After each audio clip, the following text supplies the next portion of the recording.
बिस्मिल्लाहिर्रहमानिर्रहीम। अस्सलामुअलैकुम नाज़रीन। इस एपिसोड के आगाज़ में आप देखेंगे कि एक किला दिखाया जाता है और वहाँ पर 3 आदमी मौजूद हैं।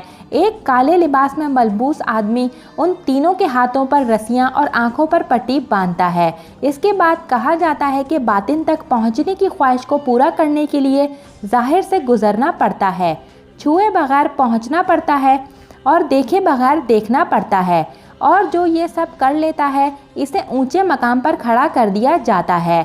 इसके बाद कहा जाता है कि मौत के इस चट्टान पर चलने वाले अपने बातिन की तलाश करते हैं और फिर वो तीनों आदमी इस खतरनाक रास्ते पर चलने लगते हैं। इसी दौरान उन तीनों आदमी का हौसला बढ़ाने के लिए एक शख्स खड़ा कहता है कि जो नीचे देखता है वो चट्टानों से नीचे गिर जाता है, और इसी दौरान एक आदमी नीचे जा गिरता है। इस पर वो शख्स कहता है कि जो चट्टानों पर नज़र रखता है वो कभी नीचे नहीं गिरता।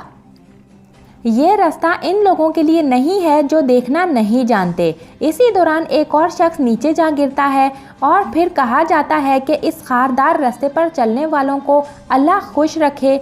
जो लोग हार नहीं मानते अल्लाह इन्हें खुश रखे। वही लोग हैं जिन्होंने अपनी तकदीर का सिला पाया, और इस तरह से उन तीनों आदमियों में से एक आदमी बाखैर आफियत उस मौत के खारदार रास्ते से चलता हुआ नीचे उतर आता है और उसे फिर 2 आदमी पकड़कर अपने उस्ताद के पास लेकर आते हैं। इसके बाद उस शख्स को उस्ताद कहता है कि तुम देखे बगैर देखने में कामयाब हो गए हो। तुमने हमारे मकसद के सबसे अहम मर्तबे को अबूर कर लिया है। हमारे अजीम इमाम इस्माइल से उभरने वाली बातनी दावा के लिए, बगदाद के खलीफा की छोटी खिलाफत को ख़त्म करने के लिए, इसके सरपरस्त सल्जूक सल्तनत सुल्तान के खिलाफ फतह पाने के लिए तुम इस रास्ते पर चलने के लिए पुरअज़्म हो।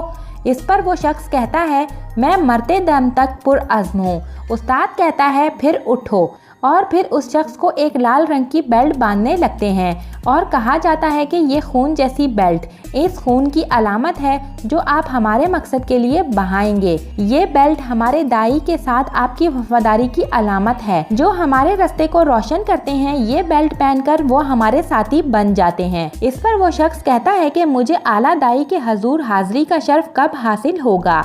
इस पर उस्ताद कहते हैं कि आज ही आप हमारे साथी बने हैं। आप इस रास्ते पर बहुत से मुश्किलात के बाद कामयाब होंगे और अलविदा कहेंगे। आपकी वफादारी लोहे की तरह सब्र, चट्टान की तरह हिम्मत और एक शेर की तरह हो, ताकि आला दाई की तवक्कुआत पर आप पहुंच सकें और इनसे मुलाकात कर सकें।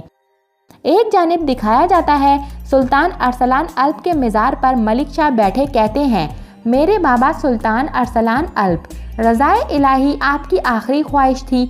आप हमेशा इस मकसद के लिए कोशां रहे। मैंने इतने सालों तक आपसे किए गए वादे का पास रखा। मैं जब नौजवान मलिक शाह था तो मैंने अपनी रियासत की सरहदों का बोझ अपने कंधों पर उठाया और इसको दुनिया के आखिरी कोने तक फैलाया। ये रेत मैंने दुनिया के आखिरी कोने के समंदर से लाई है। आपसे मेरा वादा भी इस मिट्टी में मिल जाए, आपकी रूह सुकून में रहे। और वहीं वो समंदरी मिट्टी जो दुनिया के आखिरी कोने से लेकर मलिक शाह आते हैं वो अपने बाबा की कब्र पर गिराने लगते हैं। दूसरी जानिब इम्तिहान में पास होने वाला वो शख्स उन काले लिबास में मलबूस आदमियों का पीछा करते हुए एक खुफिया कमरे में पहुंच आता है और फिर कुछ तलाश करने लगता है। इसी वक्त इसको एक बेल्ट मिलती है और वो अपने हाथ पर बांधने लगता है। इसके बाद कहता है कि शैतान की तारीखी ख़त्म होगी और सूरज तुलू होगा। शैतान कहने का मतलब है कि सुल्तान मलिक शाह, वो इन्हें नुकसान पहुंचाने की कोशिश करेंगे। दूसरी तरफ मलिक शाह अपने बाबा के मज़ार से वापसी के लिए रवाना होते हैं। इनके साथ निज़ामुल मलिक भी मौजूद हैं। मलिक शाह एक नज़र अपने लश्कर पर दौड़ाते हैं और खिताब करते हुए कहते हैं, मेरे बहादुरों, मेरे बाबा का मालज़गिरित में लहराए जाने वाला परचम का साया कुस्तुनतुनिया तक फैलने वाला है। मेरे खूबसूरत चेहरे वाले नबी सल्लल्लाहु अलैहि वसल्लम की बातें अपने दिल की धड़कन में सुनाने वाले हम हैं। यरूशलेम की बाज़ंतीनी काफरों के साथ इत्तेहाद करने वाले गद्दार फातमियों से हिफाजत करने वाले हम हैं। सिपाही कहते हैं, हम हैं, हम हैं। मलिक शाह कहते हैं, खिलाफत का इल्म हमेशा के लिए सरबुलंदी करने की कसम खाने वाले भी हम हैं। हमारा मकसद हक पर यकीन करना और अच्छी तरह से ज़िंदगी गुजारना है।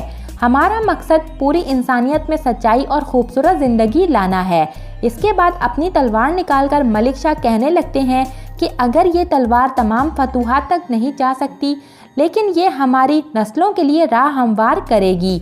याद रखो, जब तक हक की आवाज़ से दिल धड़कता रहेगा, इस दुनिया में मौजूद हक की फतह और बातिल की शिकस्त होती रहेगी।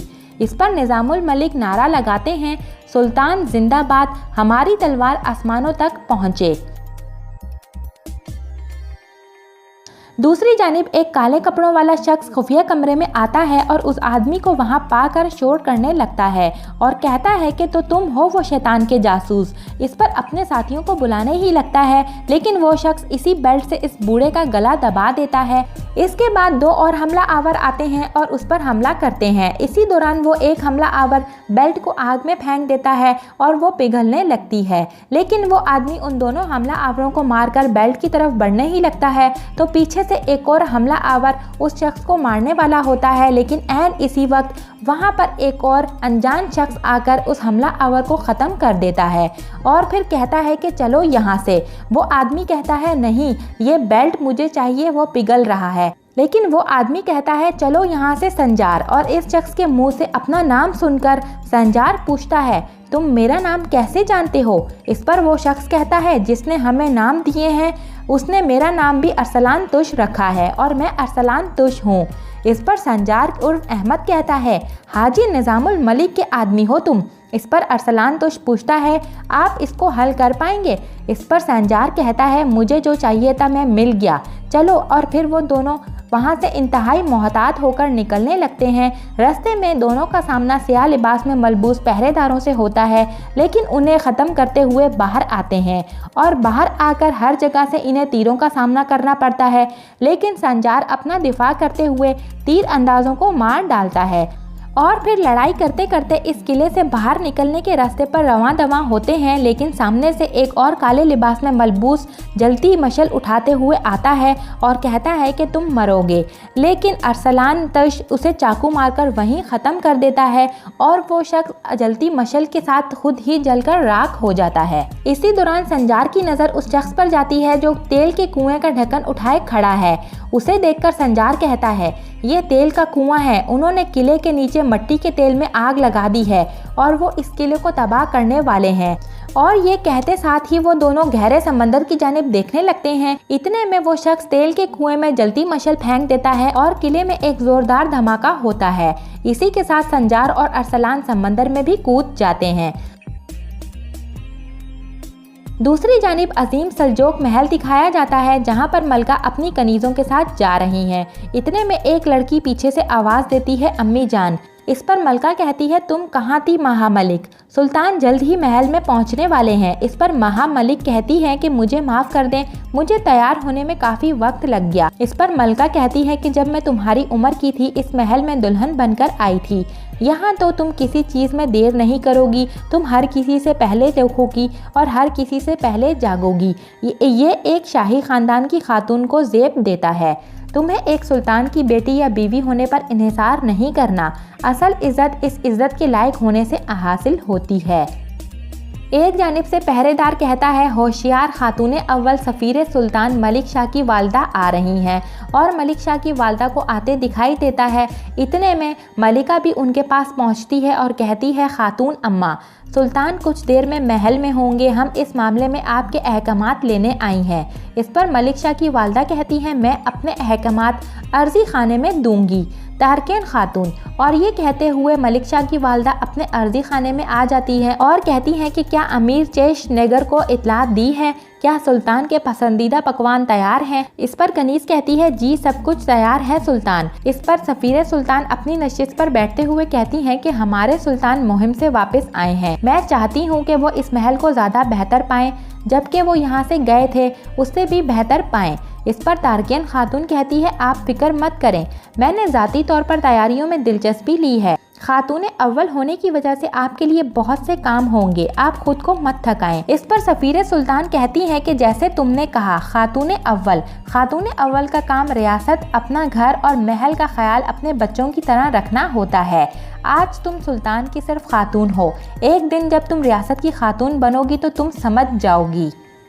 तुम्हारा काम सालम सुल्तान की औलाद की विलादत है। इस पर तारकेन खातून कहती है, ये मेरी सबसे बड़ी ख्वाहिश है। इस पर सफ़ीर सुल्तान कहती है, जिन पर मोहर लगानी थी वो दस्तावेजात लेकर आओ कनीज़। इस पर महामलिक अपनी दादी से कहती है, आप हमारे महल को अपने तजुर्बे से रोशन करती हैं, अल्लाह आपकी और मेरे सुल्तान बाबा की हिफाजत करे।